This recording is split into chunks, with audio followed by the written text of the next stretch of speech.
Hi all, welcome to my channel Green World Investor, one-stop shop for personal finance needs for beginners. So today's topic for discussion is agricultural income 10,000 crores पे tax zero है, पर salaried income की salary पे tax 30% है. इतनी नाइंसाफी क्यों क्यों? So in today's video we will discuss about why agricultural income is exempted from tax and why salaried people have to pay such huge taxes. और एंड में हम ये भी देखेंगे कि गवर्नमेंट क्या कर सकती है और देशों में इसको कैसे टैकल किया जाता है, इस प्रॉब्लम को. एग्रीकल्चरल इनकम की टैक्सेशन कैसे होती है अन्य देशों में, और हमारे देश में हम ऐसा क्यों नहीं कर सकते हैं. So let's begin the video. So, according to Section 10(1) of the Indian Income Tax Act 1961, any form of agricultural income is exempt from tax in India. इसका मतलब क्या हुआ कि अगर आपने 10,000 करोड़ भी कमा लिए हैं एज एग्रीकल्चरल इनकम, आपको उसमें कितना टैक्स देना होगा? Zero. Yes, the tax on agricultural income in India without any limit is zero. आपको आपका एग्रीकल्चरल इनकम में कोई भी टैक्स नहीं लगता है. अब हम देखते हैं ऑन द अदर हैंड, एक सैलरीड एम्प्लॉयड है बेचारा जो कि 10 लाख कमा रहा है, तो उस पे आप कितना टैक्स दे रहे हो? If at the rate of 30% he has to pay taxes of around rupees 3 lakhs, which अब तो आप ये देख लो कितना इसमें कॉन्ट्रास्टिंग व्यूज है. उधर आप चाहे कितने भी कमाओ आपको टैक्स नहीं देना पड़ता, इधर आप थोड़े भी कमा रहे हो पर आपको एक हाई इंटरेस्ट रेट के हिसाब से टैक्स, टैक्स रेट के हिसाब से टैक्स देना पड़ता है. सो इस वीडियो में हम यही देखना चाहते हैं कि इतनी डिस्पैरिटी क्यों है. आखिर ऐसे क्या ही बात है कि इतना हम डिस्पैरिटी रखते हैं, जबकि agricultural the population of people engaged in agricultural activities is very high in our country when compared to normal salaried people in India. अगर हम वो डिस्पैरिटी हटा दें, अगर हम कुछ एक इक्वालिटी ला दें इस सिस्टम में, तो आप सोचो कि एक नॉर्मल सैलरी पीपल पर कितना टैक्स बर्डन कम होगा, और जो दूसरे हमारे सोर्सेज हैं, हमारे टैक्स रेवेन्यूज कैसे बढ़ सकते हैं. तो ऐसा है क्यों? आखिर हम कर क्यों नहीं पा रहे हैं? इसके कारण क्या है? So let us take all of this. तो अगर हम देखें कि एग्रीकल्चरल इनकम एग्जेम्प्ट क्यों है, तो हम कहते हैं कि farmers are majority of the farmers are very poor. They उनका जो they live below the poverty line.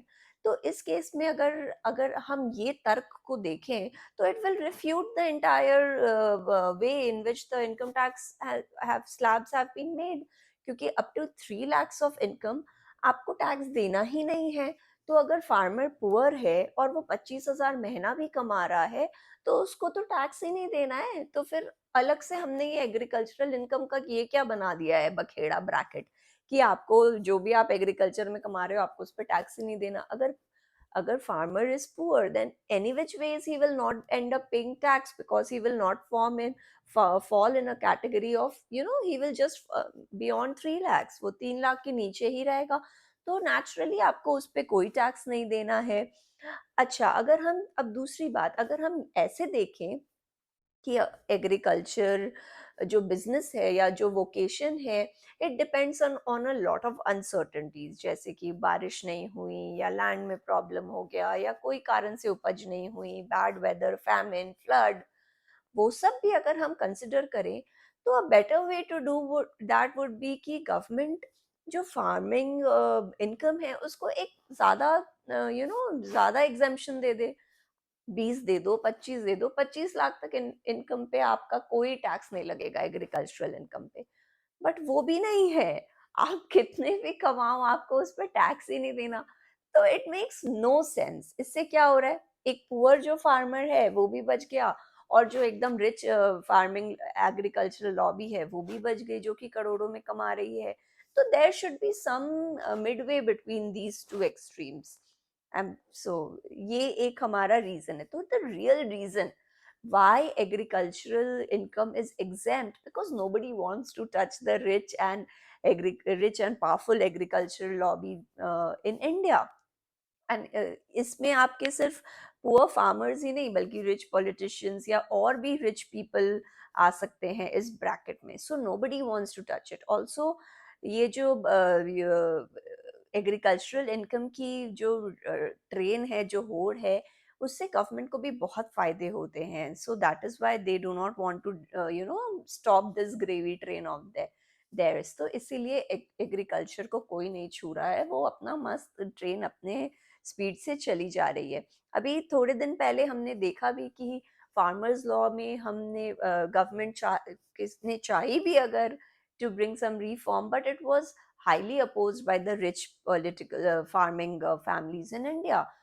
हमारे हरियाणा में, पंजाब में, दिल्ली में कितने महीनों तक फार्मर्स ने दे डेरा डाल रखा था, and they disrupted the highways and the transportation system because it was highly opposed by the powerful farmers in these states, around these states, powerful agricultural states in India. इससे फायदा होता, जो गरीब किसान है उसका फायदा होता, पर इन्होंने इसको पूरी स्टोरी ही पलट दी. और अब we are again back to square one. तो कुछ भी नहीं हुआ इस केस में रिफॉर्म. तो इसीलिए आप देखिए कि ये जो एग्रीकल्चरल फैमिलीज है, it is not just a poor farmer in India. जो हमारी मेजोरिटी फार्मिंग है, वो if you go by numbers तो फार्मर्स पुअर बहुत हैं, लेकिन if you go by the quality of income, जो quantity of income earned है, वो it is concentrated in the hands of the richer and powerful lobbies of in India. तो we should target those people in India and not the poor ones. उनके लिए आप कुछ एक exemption limit बढ़ा दो, कुछ भी कर दो, but for the rich earning families in India, उनके लिए कुछ तरह का आपको we must have some agricultural tax reforms in our country. Otherwise, it will be very difficult. The disparity will grow, and बस मरेगा हमारा बेचारा सैलरीड एम्प्लॉय इन इंडिया. तो अब हम देखते हैं कि और क्या एग्रीकल्चरल इनकम के कैरेक्टरिस्टिक्स है. जैसे कि agricultural income is a very good way of converting your black money into white money. क्यों ऐसा हो सकता है? जो कि रिच लॉबीज हैं, बिजनेस पीपल, या I don't want to name, जो भी पॉलिटिकली रिच फैमिलीज हैं, वो अपने ब्लैक मनी को they can show it as agricultural income in their IT returns. तो इस तरह से उनकी ब्लैक मनी वाइट भी हो जाएगी और उनको एग्रीकल्चरल इनकम पे कोई टैक्स भी नहीं देना होगा. So these are the various pointers की why the government will tax a normal employee on his hospital bills also, GST के through, लेकिन they will not touch the holy cow of agriculture and farming in India. तो that is the story. तो ये हो क्यों रहा है? It is happening because salaried employees are a minority in India. सबको दिखता है salary income, but salaried people, if you go by numbers, they account for only 3 to 4% of the entire Indian population, as opposed to more than 50% of the people who are engaged in the business of agriculture. So because the farmer, the employees, the salaried employees are a minority, they are being oppressed by the government in the form of higher taxes as against the agricultural families. जो हमने अभी बात की कि थोड़ा भी हमने हमारी गवर्नमेंट ने कुछ एग्रीकल्चरल रिफॉर्म लाने की कोशिश की, तो उस पर कितने बवाल हो गए. अभी ऐसा ही अगर हम नहीं करते ना, जो सैलरीड पीपल हैं, they will not do all such things. So that is the reason. तो हमें भी वो आवाज अब उठाने की जरूरत है. We should go ahead and put forth our voices to the government. क्योंकि काफ़ी नाइंसाफ़ी अब बढ़ती जा रही है. तो on similar lines, I have made another video on why salaried employees in India are victimized by the income tax rules. So please go check it out. I've shared the link in the description below. Please like the video and also share it with others. So let's continue. So agriculture also enjoys various forms of subsidies in the form of electricity, free seeds, fertilizers. PM किसान योजना भी है हमारे देश में. तो agriculture को बहुत सब्सिडीज और इंसेंटिव्स भी मिलते हैं. So while we do not have a problem with the hundred of acres of land that they own, or however they are doing the process, but we feel that there should be some form of taxation on agricultural income as well. So this अभी जो भी government can reform the system. I mean, if they are even taxing the agricultural income, they can return this income in the form of subsidies to the poor farmers only. अगर आपने जो tax collect किया है आप वो subsidies के रूप में दूसरे पुअर फार्मर्स को बांटो.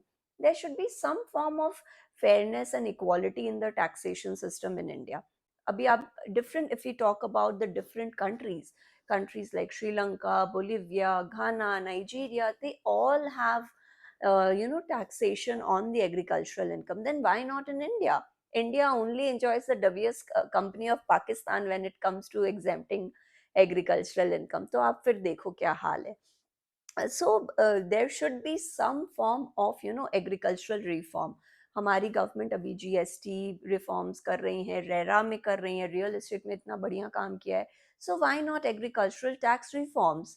So I feel all the youth, the professional working class of India should come forth and raise their voices against this injustice. Otherwise कुछ नहीं होगा, हमें मिलेगा बाबा जी का टुल्लू और फिर we will be continued to be oppressed at the hands of the government.